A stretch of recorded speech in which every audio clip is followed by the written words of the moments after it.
Shalom saudara, selamat pagi, terima kasih buat tim pengembala di tempat ini, buat kesempatan yang diberikan buat saya untuk sharing. Saya nggak mau bilang saya khotbah, saya sharing aja deh ya. Saya bukan background pastor yang lulus dari sarjana teologi, tapi saya punya cerita hidup yang saya suka bagikan ke orang, dan semoga dari cerita saya bisa berkatin saudara di tempat ini ya.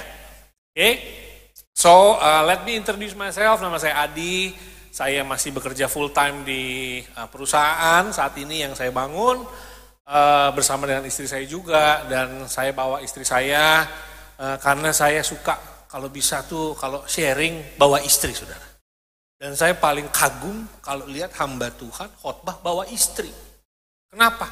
Level tertinggi khotbah paling sulit itu kalau ada istri. Ya. Percaya sama saya, saudara, kalau ada hamba Tuhan khotbah, istrinya ada di situ di ruangan, top. Kenapa? Gak bisa bohong. Ya, gak bisa pencitraan, saudara. Kenapa? Kalau kayak udah mulai melenceng dikit, gak bener gitu ya, dia udah mulai tatap saya. Tatapannya dia, saudara, kami menikah 12 tahun. Saya tahu jenis tatapan yang berbahaya buat saya. Kalau kami jalan di mall, saya mulai pegang-pegang barang, saudara. Dia jarak 20 meter, saudara. Tapi dia tatap saya, satu tatapan. Saya tahu saya mesti stop pegang itu barang. Artinya jangan coba-coba. Tatapan istri, kalau kita udah dekat gitu ya, kita tahu artinya. Ya. Dan saya juga mau kasih lihat saudara, handphone saya, screen savernya pun fotonya dia. Weh, ya.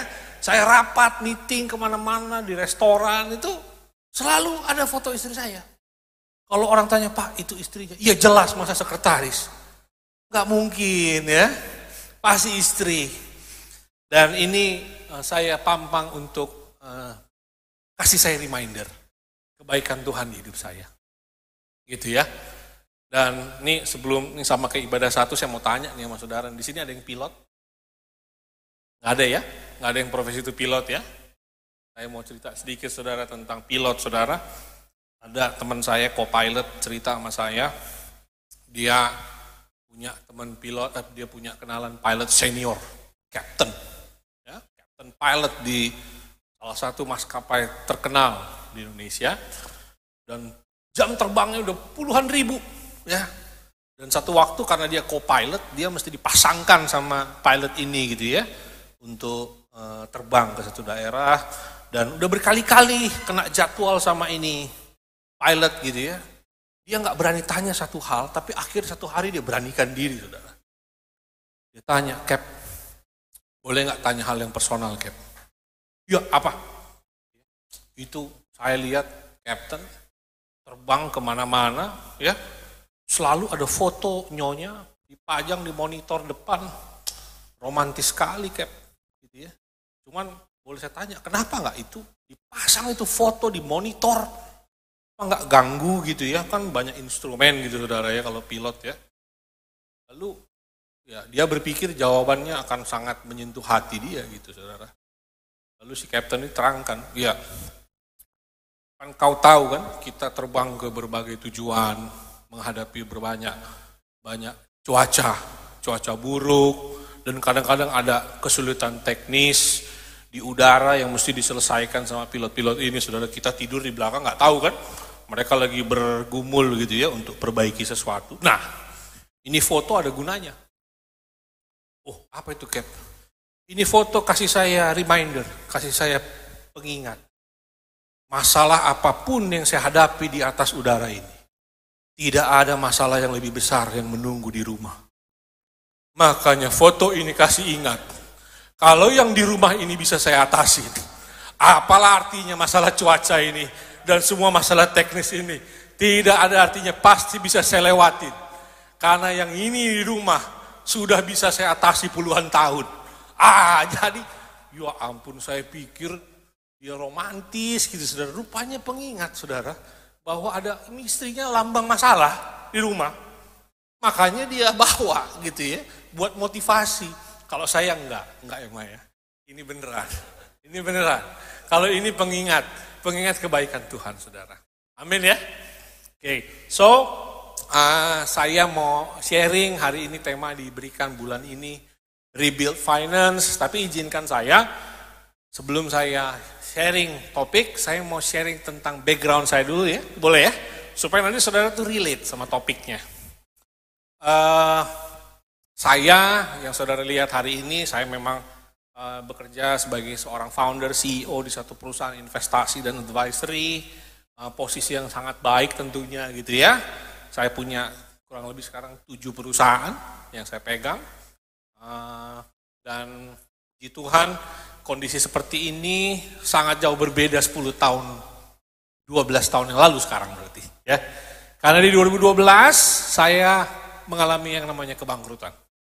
Ya, kebangkrutan singkat cerita saudara, habisnya itu bukan habis aja tapi habis bis. Gitu ya.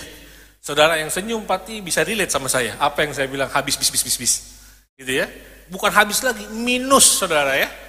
Bangkrut, minus, singkat cerita saya berbisnis, saya ketemu partner yang tidak komit, proyeknya tidak jalan, saya harus tanggung sendiri hutangnya. Saya sebut angkanya, 7 miliar. Ya, dan 12 tahun yang lalu saya lebih muda dari sekarang. Saya juga masih muda sekarang. Tapi saya nggak mau sebutin berapa umur saya waktu itu, ketebak umur saya sekarang. Ya, umur saya waktu itu lebih muda lagi saudara. Ya, masih di kepala 2-an tuh, saya kasih hints tuh. Ya, 12 tahun yang lalu gitu ya. Dan saya pegang hutang 7 miliar dan hidup saya kacau balau. Tukang tagih datang, tukang kredit datang, gaji karyawan gak kebayar, semua habis. Saya gak bisa, 6 bulan saya mengalami yang namanya kehancuran total. Dan saya gak lihat ada jalan. Saya gak lihat ada jalan. Menurut saya jalan keluar satu-satunya adalah 2 buah cangkir baygon. Itulah jalan keluar tercepat. Satu malam setelah saya berusaha cari ini teman saya yang mau bikin saya rugi ya. Orangnya hilang ditelan bumi. Ya. Kalau istilah sekarang apa? Ghosting. Ya, saya kena ghosting saudara. Hilang orang-orang ini, saya tanggung jawab dan saya nggak ada jalan. Akhirnya satu malam setelah saya capek 6 bulan, ya saya harus tulis surat buat istri saya. Ya, tulis surat perpisahan. Saya bilang anak saya waktu itu 1, saya bilang this is the best, kamu sendiri gak akan bisa ditagih hutang.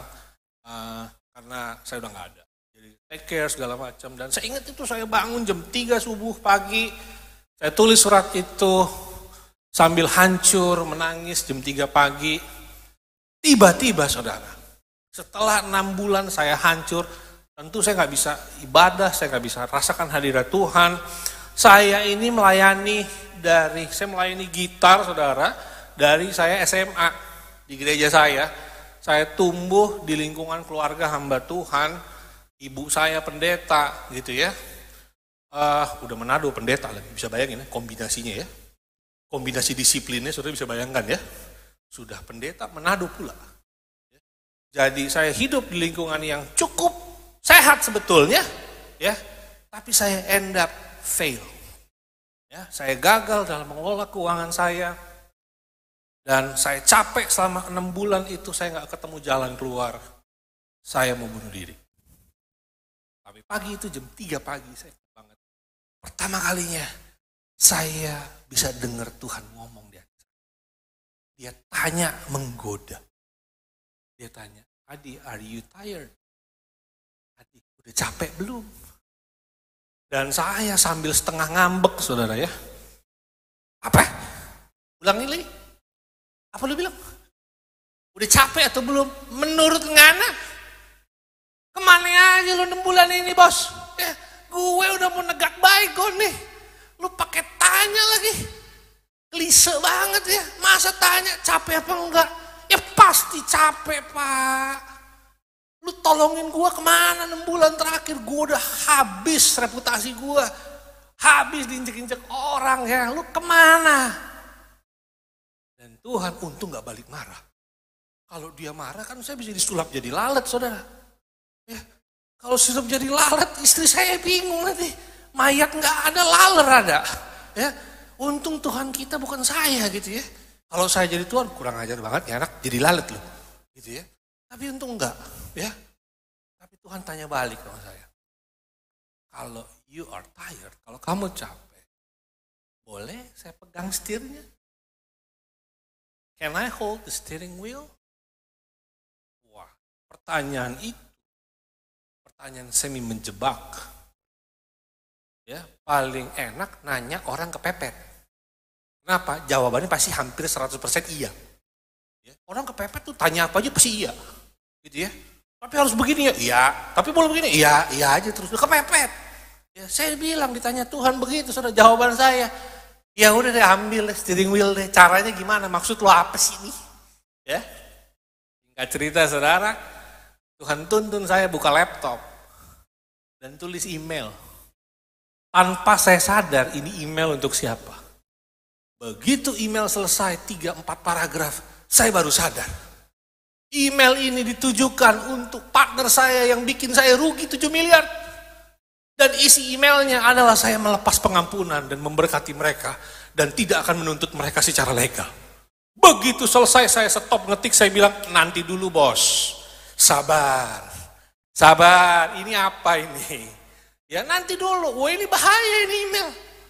Begitu saya send ini email, habislah saya. Saya kehilangan kemampuan untuk meminta pertanggungjawaban orang-orang ini. Dan ini email bukan email sembarangan, saya mesti ngobrol sama istri dulu dong. Kalau dia tahu saya kirim email ini tanpa persetujuan dia, bisa-bisa diceraiin langsung. Mati kagak gue duda iya. Iya kan? Mati nggak jadi duda iya. Tuhan gimana nih, kan gue mesti ngomong dulu. Tapi Tuhan tanya lagi dengan lembut. Can I hold the steering wheel? Boleh saya pegang setirnya? Kalau boleh, pencet itu. Wah, saya struggling dari jam 3 pagi sampai jam 6 subuh. Sampai jam 6 pagi saya nggak berani pencet tombol send, saya bergumul saudara. Tapi jam 6 pagi saya putuskan. Saya kasih setirnya ke Tuhan. Saya pencet itu tombol send. Plus, saya berharap ada failure delivery. Tidak, ternyata nyampe emailnya semua dengan selamat saudara. Ya? Dan hari itu dalam hati saya, habislah sudah. Gua gak bisa lagi kejar pertanggungjawaban siapa-siapa. Tapi hari itu saudara, saya kasih tahu. Untuk pertama kali dalam 6 bulan, ada burst of peace yang sudah hilang 6 bulan. Yang saya rasakan kembali. 6 bulan gak pernah rasakan damai sejahtera. Pagi itu saya rasakan kembali kasih Tuhan. Dan perasaan bahwa saya aman di tangan Tuhan. Singkat cerita, hari itu berjalan normal saudara. Ya, berjalan normal, jam 1 kami pergi ke mall karena saya udah nganggur gitu ya. Ya pergi ke mall untuk killing time gitu ya. Jam 1 siang ada satu perusahaan telepon saya. Pak Adi, ini betul dengan Pak Adi, betul Bapak kirim lamaran. Saya saudara, 6 bulan berlalu itu gak diem juga. Saya cari kerjaan saudara. Apply online. 160 lamaran lebih saya lemparkan, tidak ada satupun yang telepon. Saya pikir foto saya kurang ganteng. Atau gimana, masa gak ada HRD perempuan sih yang lihat aja tampang dulu deh. Gak usah ngelihat skill. Ya. Masa kita Chinese Manado begini, masa kurang menantang. Ya. Tapi akhirnya saya coba ganti foto lain, gak juga ada yang telepon. 6 bulan gak ada yang telepon saudara, 150 lamaran. Bayangkan. Tapi hari itu jam 1 siang.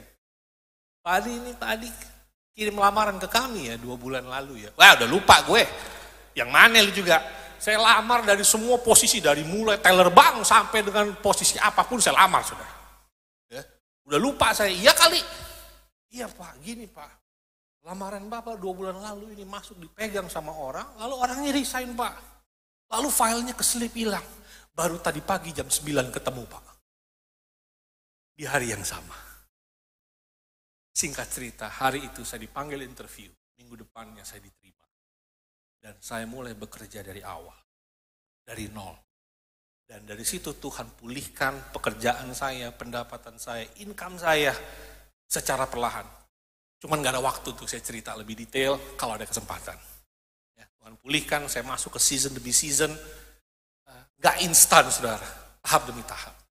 Oke, so saya mau bilang bahwa di balik ketaatan, di balik obedience, selalu ada mujizat. Gitu ya. Dan mari kita masuk, itu latar belakang saya. Dan saya mau share beberapa prinsip, semoga jadi berkat buat saudara. Kita masuk ya. So, first slide, temanya adalah rebuild finance. Next slide-nya, ini foto keluarga saya. 1 istri, 3 orang putra. Saudara boleh saksi, orangnya sama ya? Nggak beda ya? Tidak lain gitu ya. Masih orang yang sama, yang difoto dan yang saya bawa. Gitu ya. Puji Tuhan, tahun demi tahun Tuhan terus adain mujizat sehingga kami terpelihara dengan sempurna sampai hari ini. Gitu ya. 3 putra dan boleh dibilang istri saya paling cantik di rumah. Karena tidak ada saingannya. Gitu. Ya, next slide. Saya sebelum masuk di topik yang saya mau share ke saudara atau prinsip-prinsip, saya biasa bawa saudara ke basicnya dulu. Ya, the basic mungkin bukan teologi ya, tapi ini dari pengalaman hidup saya. Ya, ada 3 hal prinsip sebelum saya bicara soal finance marketplace. Saya mau samakan persepsi dulu, gitu ya.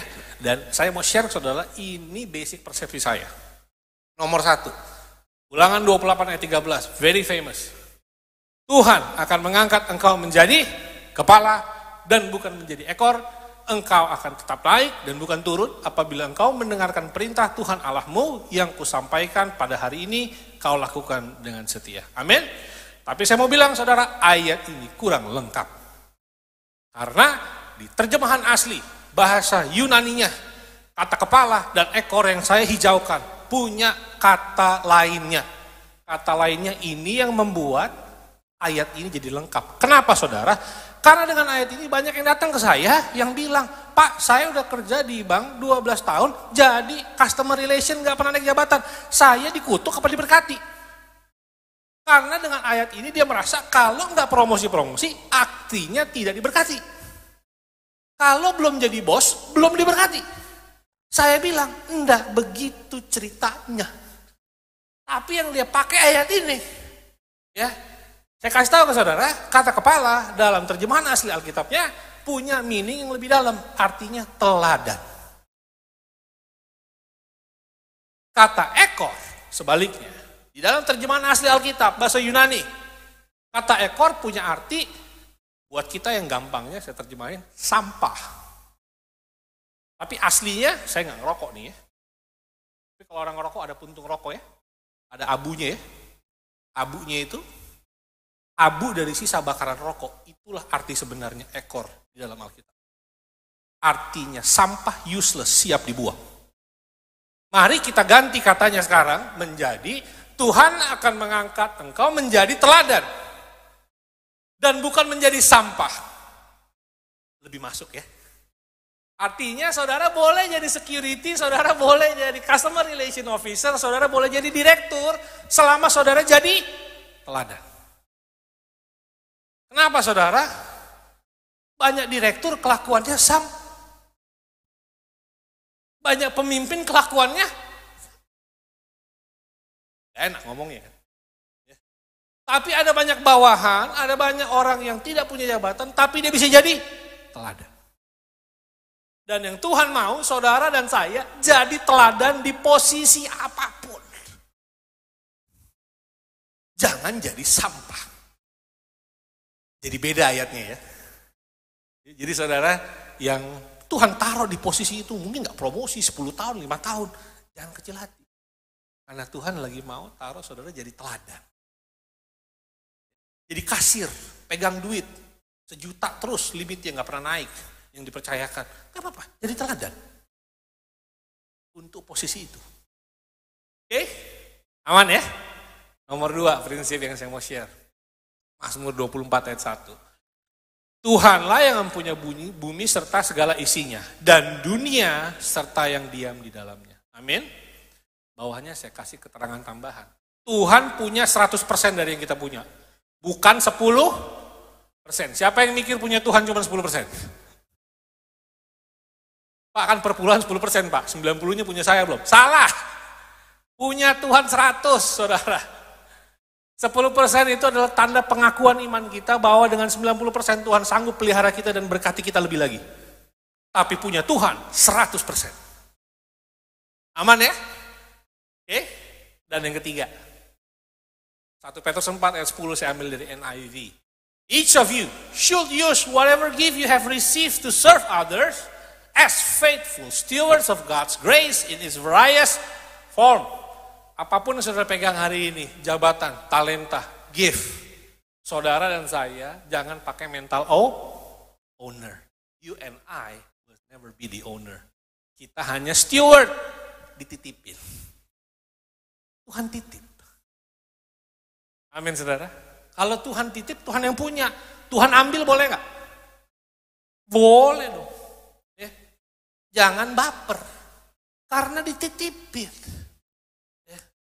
Saudara sebelum masuk ke marketplace ministry atau marketplace topik atau business topik atau finance topik, ini mesti sepakat dulu. Ya. Sudut pandangnya ini nih. Ya. Tadi kita jadi teladan bukan jadi tampak. Kedua, punya Tuhan 100%. Ketiga, kita ini steward, bukan owner. Amin. Next, let's go masuk ke design for thriving. Saudara, kalau bicara finance, mari kita lihat design basic, design default, factory setting soal finance yang ada di Alkitab. Adam dan Hawa, Tuhan taruh di Taman Eden, dikelilingi 4 sungai. Apa namanya saudara? Pison, Gihon, Tigris, Eufrat. Tahukah saudara artinya? Pison artinya increase, pertambahan.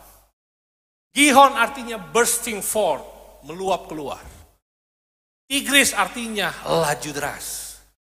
Eufrat artinya berbuah. Bayangkan desain awalnya Adam dan Hawa dikelilingi lingkungan yang memampukan dia untuk mengalami pertambahan, mengalami meluap keluar, mengalami laju deras, mengalami berbuah. That's your basic design about finance. Amin saudara. Next. And speak about blessing, speak about finance. Ini yang saya mau sharing, saya suka sharing ini ke banyak orang juga. If it's end with you, it's not a blessing. Ciri-ciri blessing adalah dia tadi meluap keluar untuk didistribusikan ke orang lain. 2 Korintus 8, ayat 8-9. Dan Allah sanggup melimpahkan segala kasih karunia kepada kamu, supaya kamu senantiasa berkecukupan di dalam segala sesuatu, dan malah berkelebihan di dalam pelbagai kebijakan. Seperti ada tertulis, ia membagi-bagikan. Ia memberikan kepada orang miskin kebenarannya tetap untuk selamanya. The first typical of blessing adalah it doesn't end with you.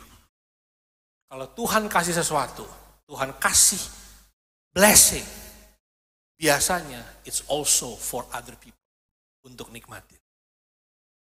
Amin saudara. Next slide.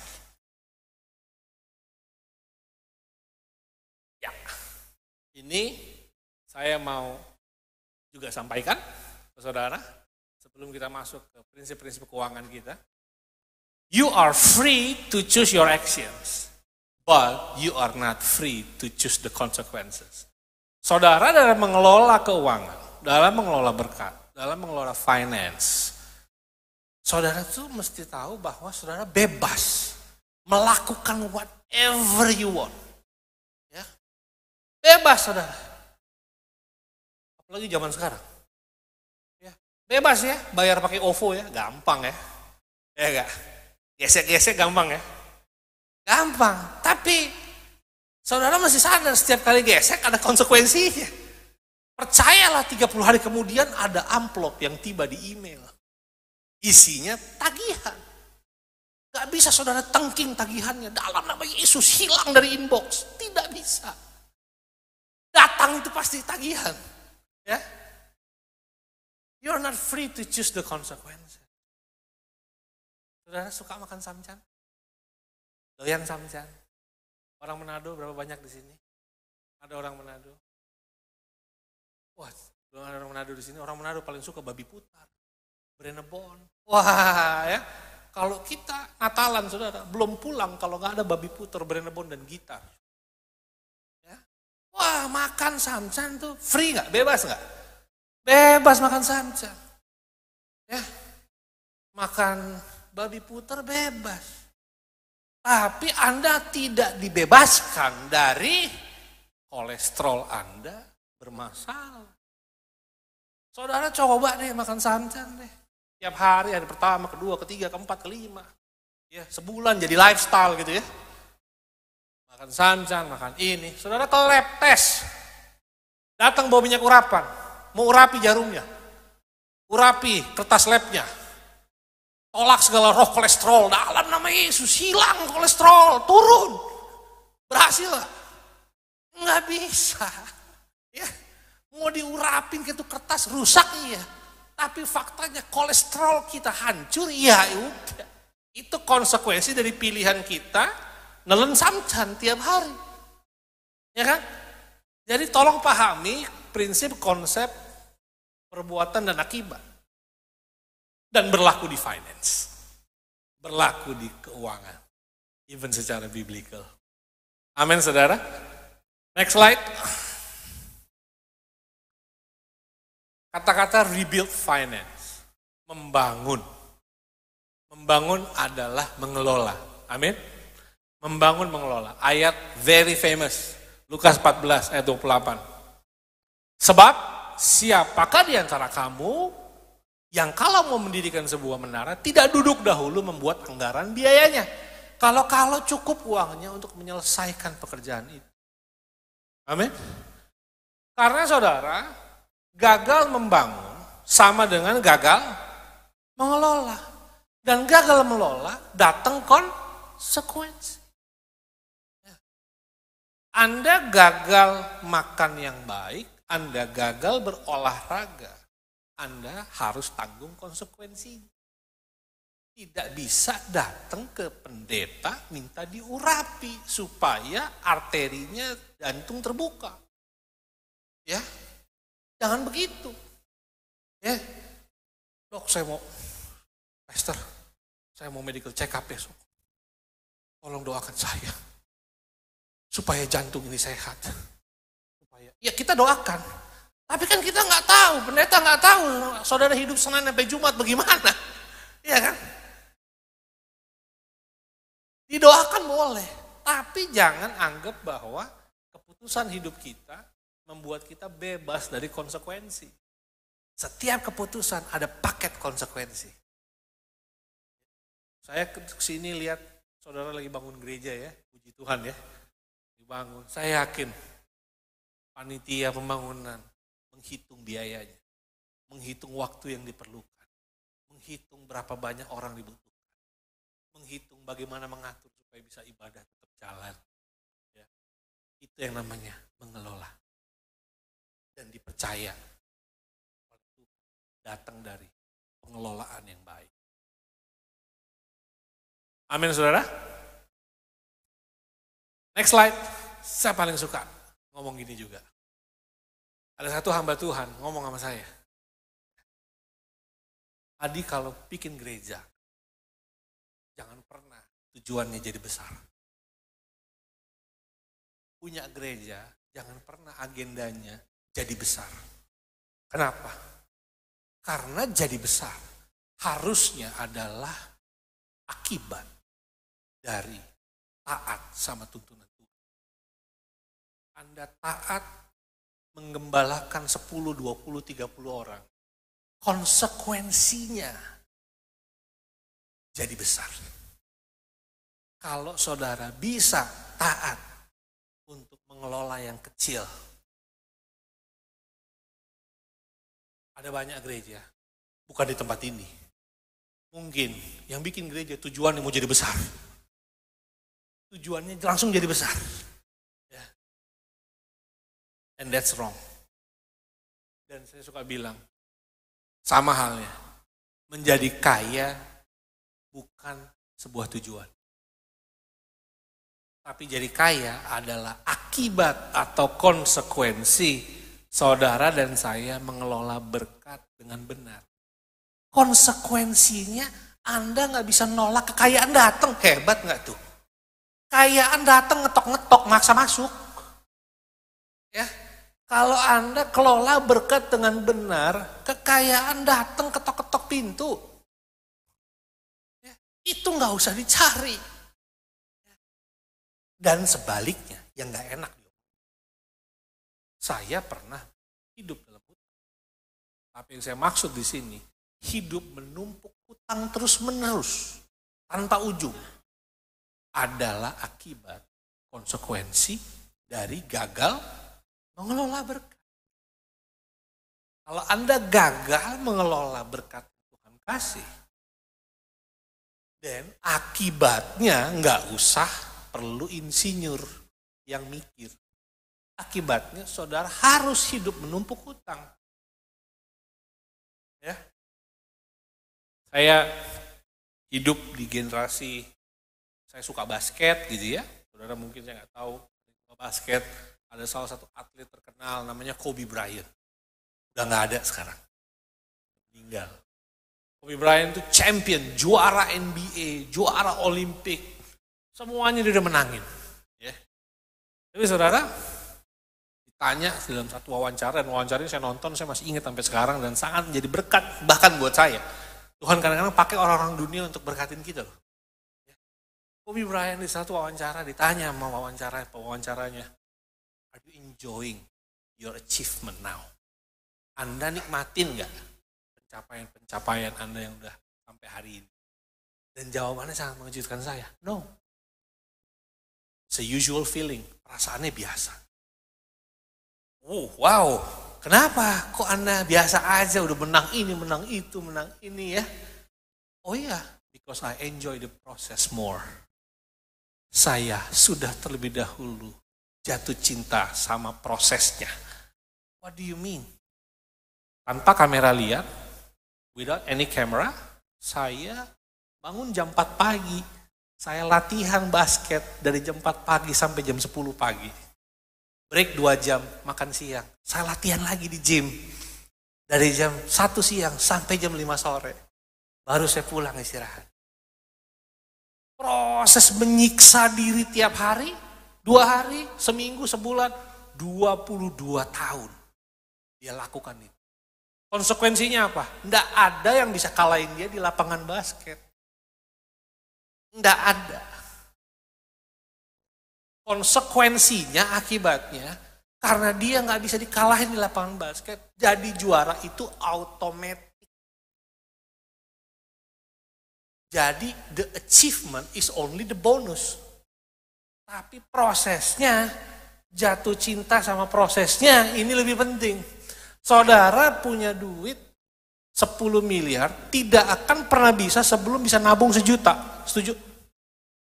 Ya. Saudara harus, untuk bisa punya deposito 10 miliar, 1 miliar, saudara harus belajar dulu sisihin 100.000.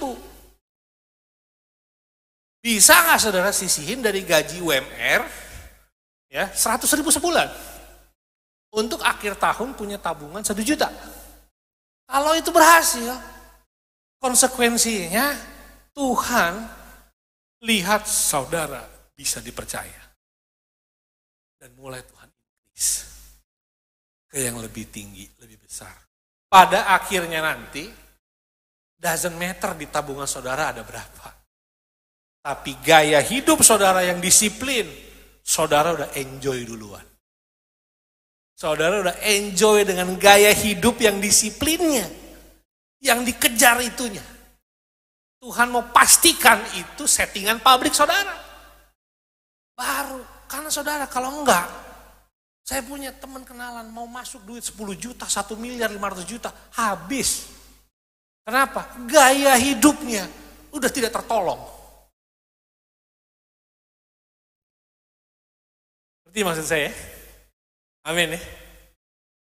Next slide. Saya mau kasih tips dari saya. How to build the healthy finance dari pengalaman saya. Ada skala prioritas dari nomor 1, 2, dan 3.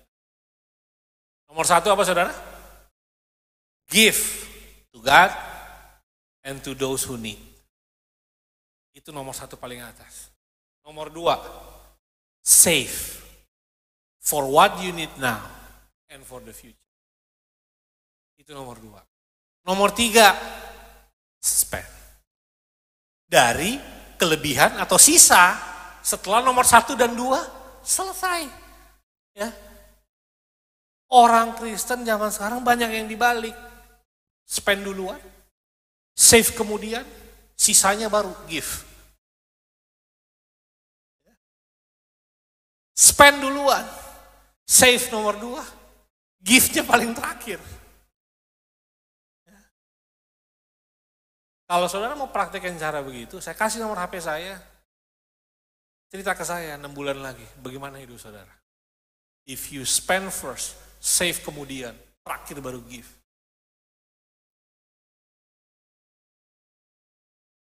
Ini urutan priority yang saya praktekkan dan saya pelajari sejak kami bangkrut. Tuhan paksa kami untuk melakukan give, save, and spend. Dan ada kata kunci di sini juga, saudara, yang nomor 2 dan 3. For what you need and for what you want.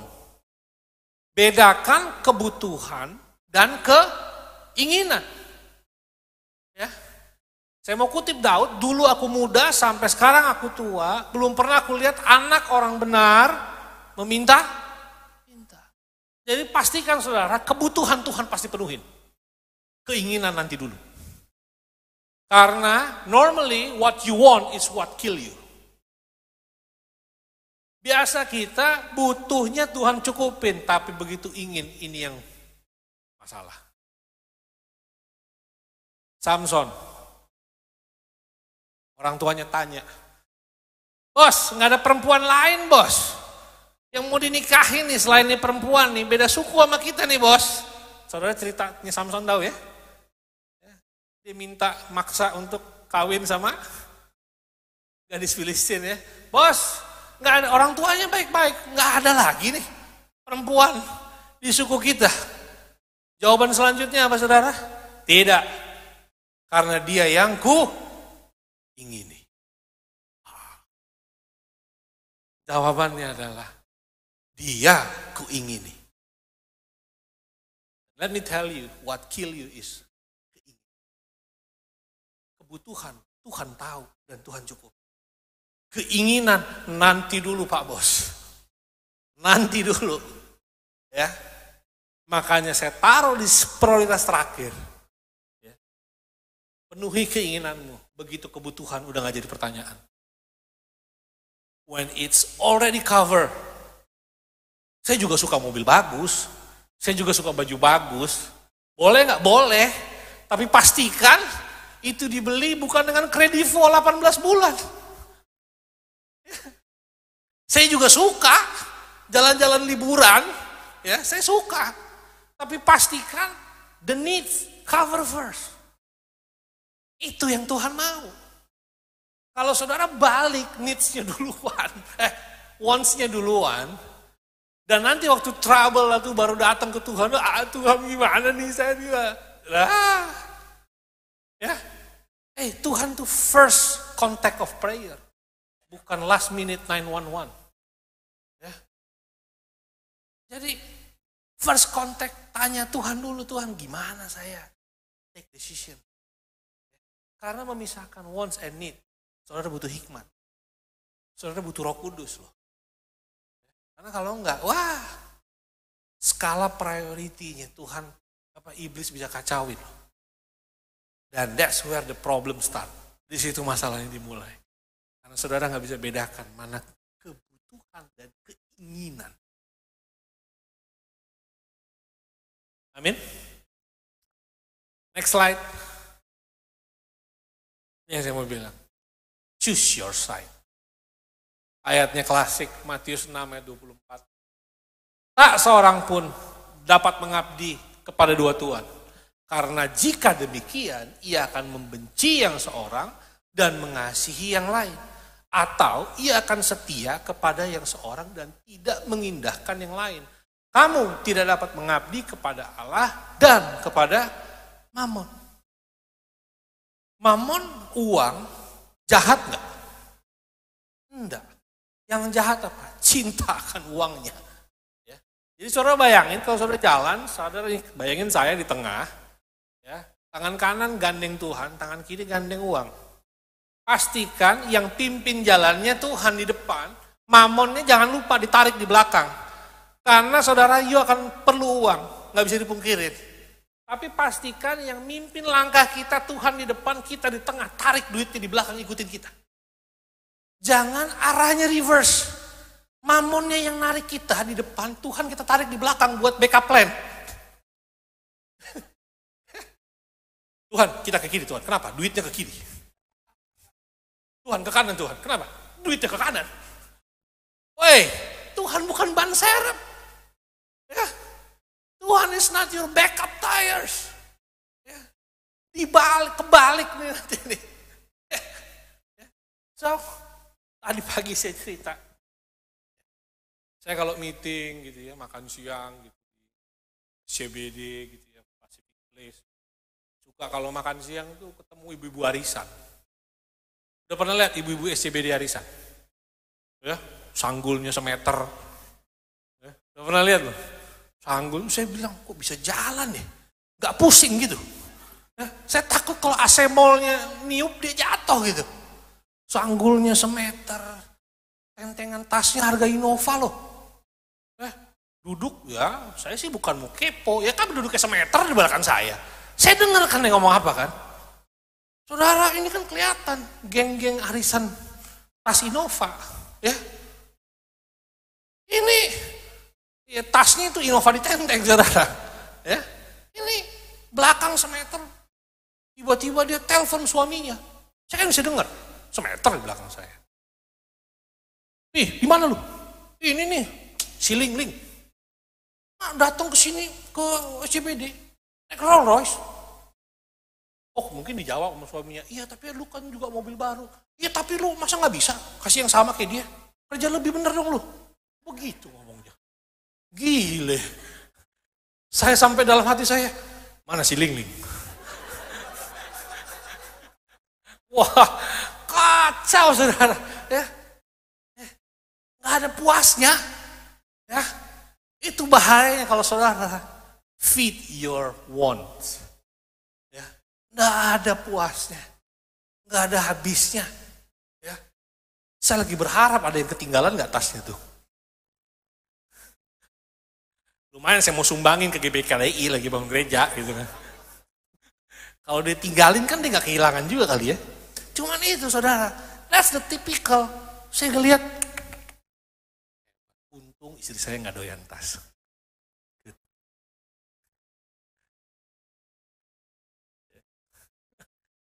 Untung, dia hebat nih. Saya mesti paksa dia untuk beli barang, mesti saya paksa.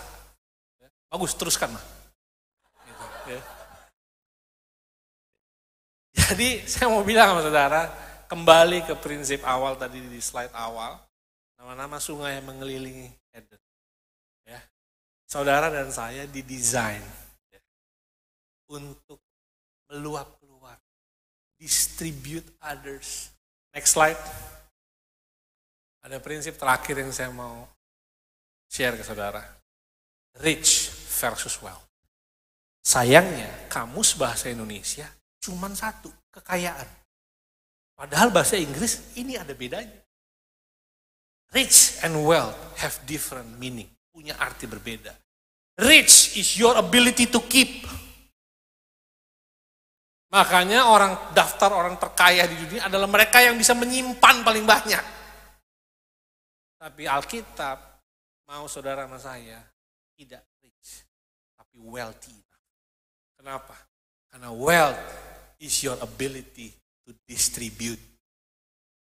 Waktu Tuhan lihat saudara dan saya bisa dipercaya enough untuk distribute, untuk kasih, bagi, channeling berkat kemana-mana, jangan pikirin token PLN di rumah, Tuhan pasti cukupin. Kenapa? Tuhan udah lihat ini orang punya kemampuan untuk distribute wealth. Di situ berkat Tuhan perintahkan. My last slide. Next. Paling simple. Ini saya orang manajemen, saya banyak melakukan assessment dari proposal-proposal yang masuk buat minta investasi gitu ya. Saya sarankan saudara, do it, lakukan. Pray and plan, pray and action, pray and review, pray and revise. Doakan dan rencanakan your finance. Doakan dan lakukan. Doakan dan review. Ada yang salah nggak? Bulan ini nggak? Perbaikin. Dan doakan dan revisi. Kalau ada yang bisa di-improve, next month you improve. Ini never ending. Rencanakan. Ya. Dari mulai gaji UMR. Jangan takut. Lakukan. Ya. Sampai nanti suatu Tuhan percayakan promosi. Pasti cara ini tetap sama. Plan, action, review, and revise. That's how you build your finance di dalam. Amin. Dan saudara, saya mungkin mau share juga gitu ya. Bahwa di dalam saya meng-assess proposal investasi gitu ya. Atau nggak yang masuk ke kantor gitu ya. Ada 3 aspek biasanya yang kita lihat. The product, the market, the people. Ada banyak perusahaan very good product. Marketnya very solid. Tapi kami nggak jadi invest waktu kami lihat people-nya. Kami batal investasi begitu lihat people-nya. Kenapa? Mau sebagus apapun produknya. Mau sesolid apapun marketnya. The people yang pull the trigger. Yang menentukan perusahaan akan jadi apa. Dan if it's talking about people, saya bicara bukan cuma skill. You need skill. Tapi perusahaan ditentukan dari karakter orangnya. Bukan skill orangnya. You can train skill. Skill itu bisa di-train. Tapi karakter itu tidak bisa di-train. Kalau di perusahaan ya saudara, ini perusahaan kan bukan gereja ya. Buat bangun karakter orang. Karakter itu adalah akumulasi dari keputusan-keputusan hidup puluhan tahun. Jadi saudara rekrut orang, rekrut karakter. Skillnya perlu skill, tapi bukan yang utama. Jadi saudara bisa sewa master H2, PhD. Tapi kalau karakternya buruk, you will get nowhere. Ya, ini saya kasih tips sedikit buat saudara yang mau mungkin recruit people. Ya. Rekrutlah karakter. Jangan skillnya only. Amin saudara. Boleh saya minta tim musik? Bantu. Saya mau tutup dengan kesaksian yang mungkin saya mau share buat saudara. Tadi saudara udah cerita, saya udah cerita ke saudara soal bagaimana kami harus bangkrut 10 tahun. Ya. Saudara bangkrut 10 tahun itu nggak gampang. Kenapa? Tuhan paksa kami 10 tahun jadi bangsa debit. Ya. Tahu bangsa debit ya? Bangsa kartu debit. Ada baru gesek. Nggak ada nggak bisa gesek. Karena debit card. Tapi disiplin itu Tuhan latih kami hampir 7-8 tahun. Tidak bisa punya kartu kredit. Kartu debit. Dan saudara, kami selama 10 tahun Tuhan mulai promosi pelan-pelan gitu ya. Itu juga beratnya adalah kami nggak bisa bayar hutang bank. Kami harus bayar hutang manusia ke orang. Dan akibatnya banknya nggak bisa terbayar. 10 tahun blacklist saudara. Tapi saya ingat 2017 Tuhan taruh di hati saya untuk masuk ke pelayanan marketplace. Ya saya tolak dong. Logika aja bos, orang pelayanan di marketplace itu udah terkenal. Utang nggak ada, sukses gitu ya. Baru pelayanannya marketplace. Saya bilang, Tuhan, gua di marketplace, gila kali. Ya, apa kata orang, masa kita mau melayani di dunia bisnis? Ya, nggak layak Tuhan. Saya bilang. Tapi ada satu malam, one of my favorite pastor, Instagramnya saya ikutin deh, namanya Pastor John Gray. Dia lagi ngomong begini saudara. Karena itu Tuhan ngomong hampir 1 tahun, dari 2016, saya tolak. Karena saya rasa saya nggak layak untuk melayani di marketplace. Saya tolak saudara, tapi di malam itu 2017, bulan Agustus saya ingat. John Gray ngomong gini, saya nggak tahu ini khotbah untuk siapa. Tapi ada salah satu Anda di luar sana yang Tuhan mau bicara. Dia bicara soal Daud. Daud waktu mau diurapi jadi raja. Bapaknya sendiri Isai nggak hitung. Samuel datang gitu nanya ke Isai, Isai Tuhan bilang gue mesti urapin salah satu anak lo. Mana anak lo? Kumpulin. Dia kumpulin yang ganteng-ganteng saudara. Wah, yang pakai parfum Bulgari mungkin. Ya, pakai jas keren gitu ya. Dia pajang di situ. Samuel cuma bilang, nggak ada orang-orang ini yang Tuhan pilih. Udah segini doang anak lo. Nggak ada lagi. Lalu Isai bilang, ada sih, atu no, masih piye kecil. No lagi jagain kambing domba 2 ekor. Samuel bilang, makanan sudah tersedia di meja. Samuel bilang, nggak ada yang boleh sentuh nih makanan. Panggil tuh anak, kesini, gue mau lihat. Datang saudara Daud si piyik ini saudara. Saudara tahu ya, habis dari ladang ya.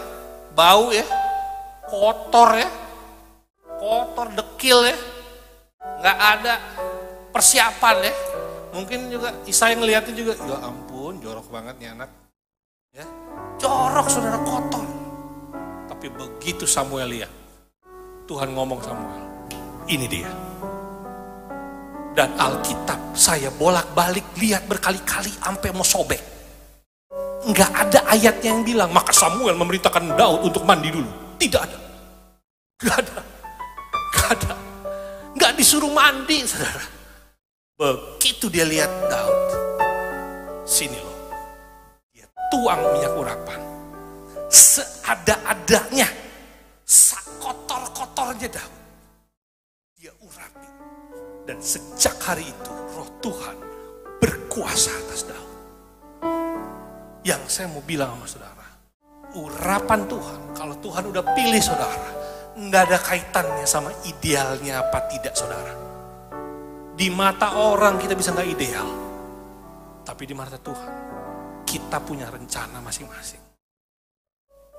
Dan saya taat mulai marketplace ministry, 2017 saya ingat. Dan Tuhan bawa saya keliling dunia melalui pekerjaan saya, sampai ke Australia, ke India. I go many places. Saya ketemu Perdana Menteri, saya ketemu Tuhan angkat saya. Ya. Sampai satu ketika saya dikasih satu perusahaan sama grup yang saya kenal dari marketplace ministry. Dan saya kerja sebagai CEO di grup itu. Punya saham kecil. Dan waktu tahun 2022, tepat 10 tahun sejak saya bangkrut. Waktunya bagi dividen. Kami senang gitu ya, mau dapat dividen ya. Gak ada angin, gak ada hujan. Partner saya tanya, Adi, kamu punya hutang gak? Wah, itu saya tutupin loh saudara. Gak saya cerita loh.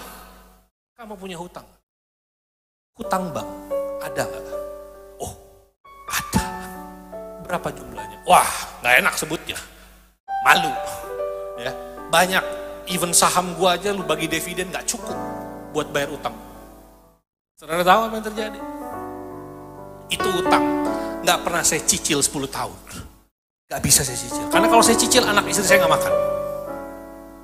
Tapi hari itu partner saya bilang, tahun ini kita ambil dividen. Tapi kita bayar hutang bank dulu sampai lunas. Wah, sekejap. Gak pernah saya hitung. Saya plan, bahkan saya udah lupa itu. Tapi Tuhan ngomong sama saya, proses pelunasan hutang lu dimulai 2017. Waktu lu say yes melayani di marketplace. Saya pelayanan dari tempat pemulung, saudara. Kebaktian pemulung. Pastor Welier ya, pastor saya, Welier kau tuh minta saya pelayanan di ibadah pemulung, saudara. Saudara pernah ibadah pemulung? Yang datang bukan kayak saudara ya, pemulung. Tapi saya setia lakuin itu kecil, lama-lama. Setahun, 2 tahun, 3 tahun. Dan waktu 2022, datang surat bank ke saya. Yang kata-katanya simpel. Seluruh kewajiban Anda telah lunas. Wah. Tuhan bilang, bukan 2022, prosesnya di 2017. Waktu you say yes, the moment itu, I started to teach bagaimana melunasi hutang. Di momen saya ngomong yes, Tuhan mulai jahit cara lunasi hutang saya tanpa saya bisa lihat di mata saya. So, sore ini, siang ini, saya nggak ngerti keadaan saudara. Keadaan saudara mungkin ada yang posisi ke saya saat ini. Ya. Prinsip bangun keuangan, saya pelajari lewat cara saya. Tuhan pulihkan 10 tahun. Dan saya mau bilang, di balik ketaatan ada mujizat. So taat nomor 1, mujizat pasti datang. Amin.